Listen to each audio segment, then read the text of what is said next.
मोदी सरकार ने ये क्लियर कर दी है बिल्कुल कि अब 2027 तक जनगणना होएगी। सबसे पहली जनगणना हुई थी 2011 में, और उसके बाद अब हो रही है, और ये 2-3 चरण में होएगी जनगणना। सबसे पहली जनगणना तो ये होएगी कि आपके पास मकान है, झुग्गी झोपड़ी है, क्या चीज़ है आपके पास, यानी कि रहने के लिए आपके पास स्थान क्या है, आपका अपना मकान है, क्या आप किराए पे रहते हो, या उससे भी मतलब कोई झुग्गी टाइप घर है, जिससे क्या है कि सरकार को ये पता चलेगा कि आप किस हिसाब से रह रहे हो और आपको कौन कौन सी सुविधाएं मुहैया करानी है, और कितने हमारे जो देश के जो लोग हैं उनके पास पक्के घर हैं कि नहीं है, यह जनगणना से पता चलेगा।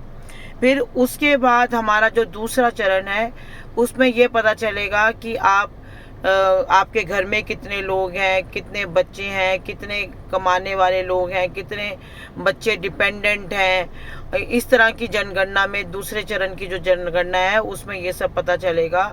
जिसमें आप कौन सी सरकारी नौकरी है, आपके पास किस तरह का व्यवसाय है, यानी कि एक एक चीज़ हमें पता चलेगी। और वो हर तरीके से मोदी सरकार भारत देश को हर फॉर्म में डिजिटल बना रहे हैं, जिससे क्या है कि आपका नाम लिखते ही सारा ब्यौरा आपका आ जाए।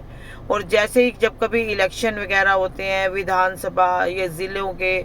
इसमें ये जो जनगणना अगर हुई होती है तो बहुत कुछ उससे पता चलता है, और जिससे ये पता चलता है कि किस इलाके में कितनी तरक्की की ज़रूरत है। जैसे ये भी पता करना बहुत ज़रूरी है कि आपके घर में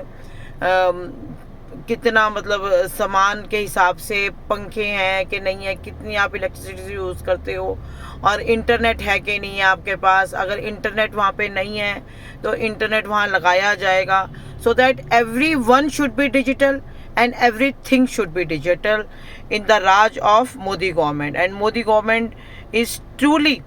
truly promised us that he will do all these things by 2027। 2027 अब दूर नहीं है, जिसमें पूरे देश की क्योंकि पहले बीच में होनी थी पर because of corona etcetera and number of other problems ये आगे टलती जा रही थी, पर अब 2027 में ये हर तरीके से पूरी हो जाएगी।